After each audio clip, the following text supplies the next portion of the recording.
Thank you for tuning into the Betterment Briefing. I get to talk about, oh man, one of my favorites, my CMMG Banshee 300 Blackout AR pistol. It is a delight. It's a pleasure. I really enjoy it. I got some good range time with it. I'm still sub 500 rounds through it right now because 300 blackouts are kind of expensive to shoot. It's like $1 a round, if not a little bit more. But I absolutely, positively enjoy shooting this thing. I got the specs right here on my phone because I'm not going to remember it, and I'm not going to act like I'm this expert that can look at this and tell you every single thing about it. So I'm going to read the specs to you in a little while, but let me just tell you what I have on here right now. Okay, I have a SB tactical stabilizer brace on here. The sight mark optic. Now the thing is this, right? I remember I was in Academy Sports. I was going in there and I was just going to get ammo, and I happened to see that they had a wide variety of optics, and I go over there and I get to looking around, and I at the time I didn't have this firearm. I think I was getting the optic for, I'm looking over here because I got like some guns over here.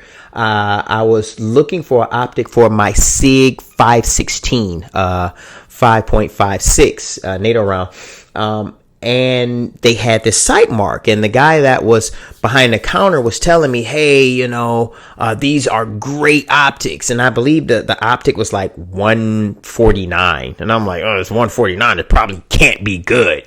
And he was like, no, I put it on my 308. I shoot it all the time. It holds zero. It's very good.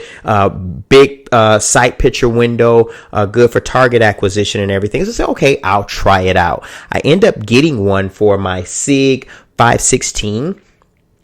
After I got one for my SIG 516, I tried it out and I was, oh wow, this is great. I'm really enjoying this. So I ended up getting another one for my SIG MPX. And then I got this. Well, no, I didn't get this right away. Okay, let's back up. What caused me to get this is that I had this 300 blackout right here. Now, this was my first 300 blackout, and I'm kind of ashamed to admit it that, I saw this at the gun store. I saw it, and it was like $400-$500 or something. Like, ooh, 300 blackout for $500. It's from Radical Firearms, and from what everyone telling me, this is like the Temu of 300 blackouts with Radical. Yeah. And when I went out, and man, the first mag was great. The second mag was great. The third mag, not so great. Now, when I had this Otter Creek Labs Polonium 30, I put it on here, and it just didn't go well at all. So I'm assuming that I have to put a gas block in here, or maybe get a different bolt carrier group or something like that. So obviously I took that off. And then I tried to go back to the range maybe a week later. And when I went back to the range a week later, I'm pulling the trigger and nothing at all is happening. Like pull, click, and nothing. I take the mag out, rack it a couple, do the charging handle a couple of times, put the mag back in, click, nothing. Took it to my buddy. We sat in his garage, took this thing apart, realized that some springs needed to be replaced. A couple of other things were upgraded, so to say, and took it back out to the range, and it shot fine. He was like, yeah, you probably won't have any more problems with it. But the fact that, I ran into those issues just 3 magazines out, and I'm like, yeah, I don't know if I'm the type of person that when I get a firearm, I don't get rid of it. I buy guns that I think I'll like, and it looks good and all of that kind of stuff, which it does. I mean, this looks good. Nice short, a little 300 Blackout. Yet I wasn't vibing with it. My thing is that, okay, it got to look good and it has to perform good. Well, the look good part was there, but the performance wasn't. So I went back and I saw this, and they had one left, and I was like, do I want to drop $1,500 on this thing? And at that time, the answer was no. Then I went home and I thought about it, and it was like, it was calling me. And this thing knew my name, and I answered. And I went back the next day, told the wife, hey, I'm going to go buy a gun. And she says, of course you are. So I went up there and I purchased this thing. And once I purchased this, because I had the sight mark on that, and I had the Polonium, the Otter Creek Lab Polonium 30 on that. So I repurposed it, took that off, put it on here, threw the sight mark on here, and that's how I got to the point to where I got the Polonium 30 on here, and I have the sight mark on here. But back to the sight mark. These are really good. I have them on like 3 or 4. 1, 2, 3. I think I have like 4 of them. I have like 4 of these optics, and they work great for me. So in the event that you might want, if you might see one of these, then just try it out, to each his own. They work for me. Maybe they don't work for you. I'm just saying they work for me. All right. I put my 300 band around here because why? These take the same magazines as your 223s, your 5.56, but I tell you what, you can shoot a 223 or 5.56 through this once, and you'll never do it again because you're going to screw this gun up. Or I would, and this is just a stand right here. All of my 300 Blackouts, the mags that I use for 300 Blackouts, I put a band around it to ensure that I do not confuse the mags that I use for my 5.56s or my 223s with that 300 Blackout, because you can. I don't even think a 300 Blackout would chamber in a 5.56 or 223, and I'm not going to try it to find out. Somewhere else, someone is probably doing that on YouTube, and you can go to their channel, because my channel is still relatively small, and I don't have any sponsors or anything like that. So every single one of the guns that I have, I buy, and the channel doesn't really support that. I'm a business owner, and my business supports my hobby, which my hobby is pretty expensive nowadays, right? But here we go. Let's go over some of the specifics. Oh, and I have the Surefire light on here, and I have the pressure switch. I'm going to see if you can see how that pops on right here. Just got the pressure switch up top. I have the hand stopper right here, and I tell you what, I love this thing. I was on a business trip to Louisiana. I live in Texas. I was in a business trip to Louisiana, and I was driving. So what did I do? Man, I packed like a good 4 or 5 guns in the trunk, drove on out. And I go to ranges when, if it's somewhere that I can travel to and handle business. So I had a great time there. And that was my first time shooting it at an outdoor range, and it was phenomenal. So again, I have my Surefire, I have my pressure switch on top, I have my 300 Blackout bands on here, along with the sight mark and a SB Tactical arm brace. I also have my 2-point sling, 1-point sling, to whereas I just throw it over this way, let it hang, and it's just great. It's a great firearm to shoot. It has the ambidextrous safety right here, so flip it on and off, good to go. It's a little, I'm not going to say it's the stiffest, but it's pretty aggressive. You know it's there. I love the handle of this thing. It has the serrations and whatnot, and that's really cool. I enjoy that. You have the mag release here, and it's also on the side, so you have ambidextrous mag release and whatnot,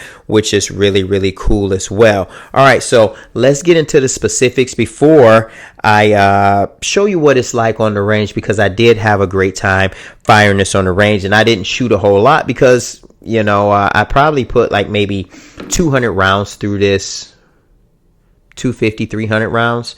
Right now, I haven't had this for a very long time, maybe a couple of months, but I have a lot of different guns. So I'm the type of person, when I go to the range, I don't just take one gun or two guns or three guns. I generally take 5 or more. It depends.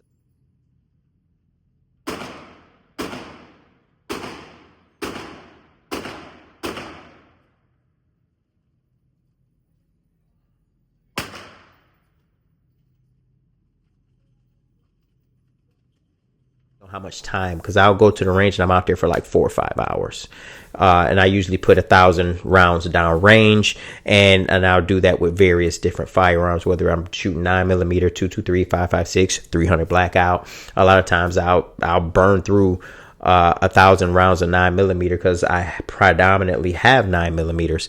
But again, let me stop rambling and get to the specifics. All right. Okay, so 8-inch barrel, which is I enjoy that because when it comes to my AR pistols or my PCCs, I feel like I have to have them suppressed.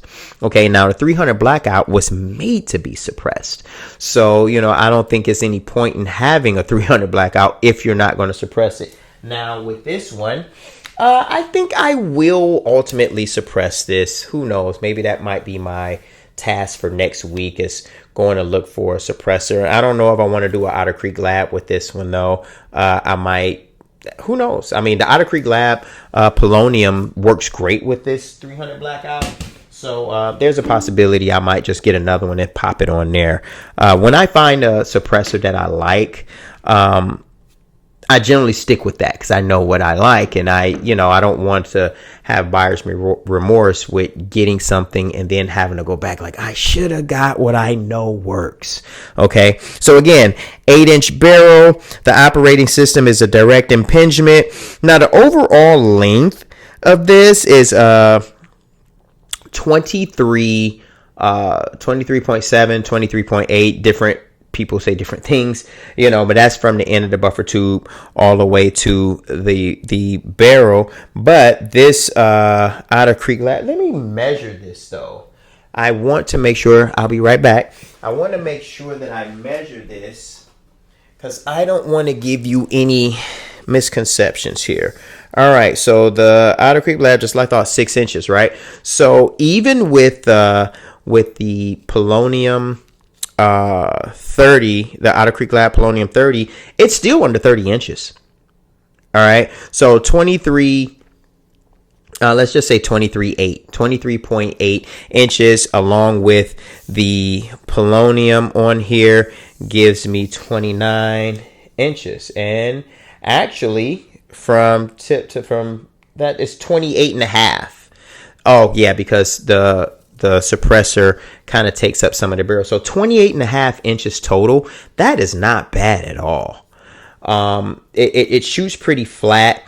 And again, it is very, very quiet, which I thoroughly enjoy. Now, the weight of this thing is 4.7 to 5.1 pounds. Obviously, we weigh these things when they're empty. So when you throw a 20 or 30 round mag in there, you're going to be looking at, a little bit north of 6 pounds. The capacity of the magazines that come with it are 30 rounds, but I do have about 4 or 5 20 round mags, and they're clear magazines that I specifically use for my 300 Blackout. Again, another safety buffer there for me to ensure that I do not put the wrong magazine in the gun, because I will take a 300 Blackout, a 223, and a 5.56 all at the range at the same time, and sometimes I'm just grabbing mags, popping them in, and going to work, and that would be a very bad day if I decided that I wanted to be negligent and not pay attention to which magazine I'm placing inside of my firearm. That would definitely 100% be a bad day. All right, let's see what other specifics. The receiver is forged aluminum. Well, it says 7075-T6. Let me tell you something. I don't know what that means. I'm not a gun expert, man. You know, I think that sometimes people feel as though if you're a retired law enforcement officer or military vet, which I'm both, but that doesn't make me a gun expert. And I've said that on a couple of different videos. Other than that, man, this is great. It's easy to handle. Again, great shooting experience. I had zero malfunctions with this thing. You know, even with you would think that sometimes, you know, when you pop a suppressor on there, it changes how the gas is dispersed and whatnot. I've had zero issues with this thing. It is very, very good. And the issues that I did have, they were ammo issues, not firearm issues. So with that being said, I'm going to just go ahead and show you what it was like shooting, how quiet it was and whatnot, and allow you to witness the joy that I had firing this awesome piece of work, my CMMG Banshee 300 Blackout. Check it out.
It's pretty hot, pretty fast.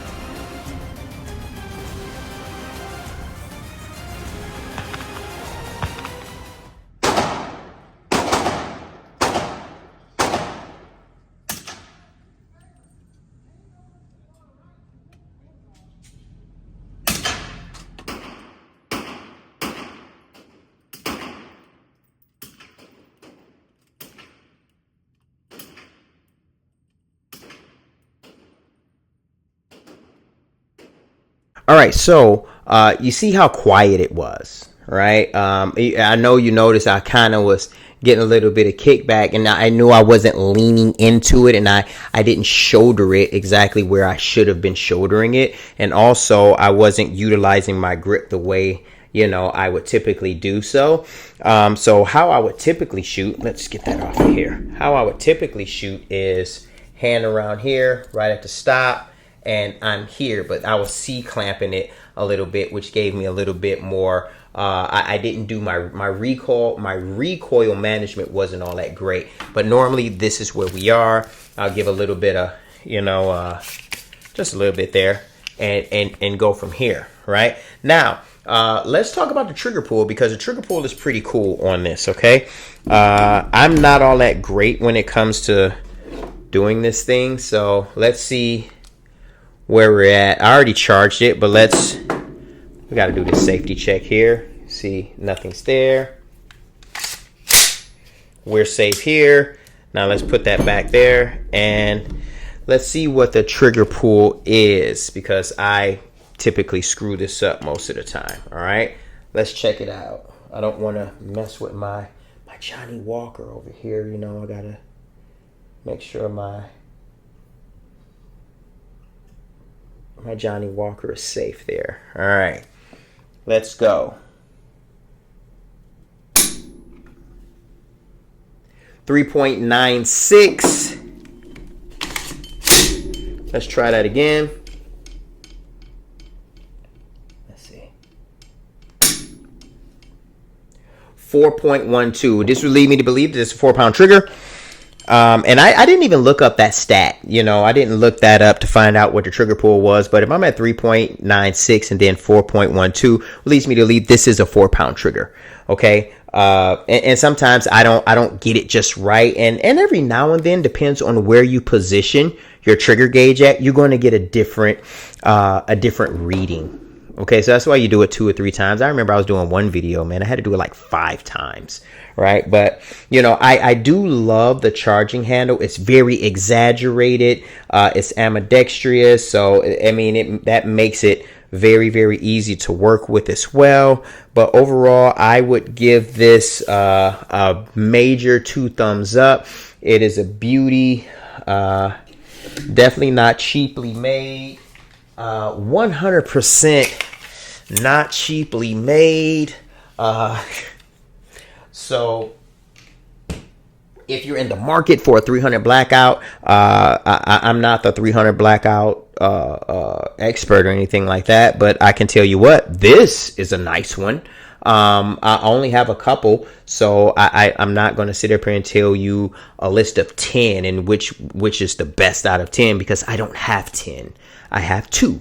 You know, I got other stuff that I can go with that. I got a bunch of Glocks, bunch of Canics, bunch of SIGs and whatnot, a bunch of Smith & Wessons, a few Walthers and whatnot, but I only have 2 of these. And this one is way better than that one.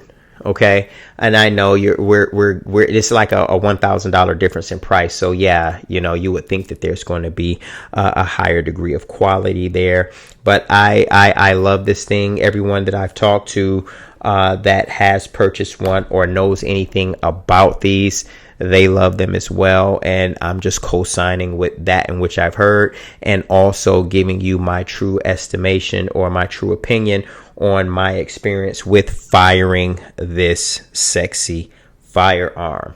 All right. Do me a favor, like, share, subscribe, and be well. I would say be safe, but it's a lot safer to be dangerous. Until then, thank you for joining the Betterment Briefing, and take care.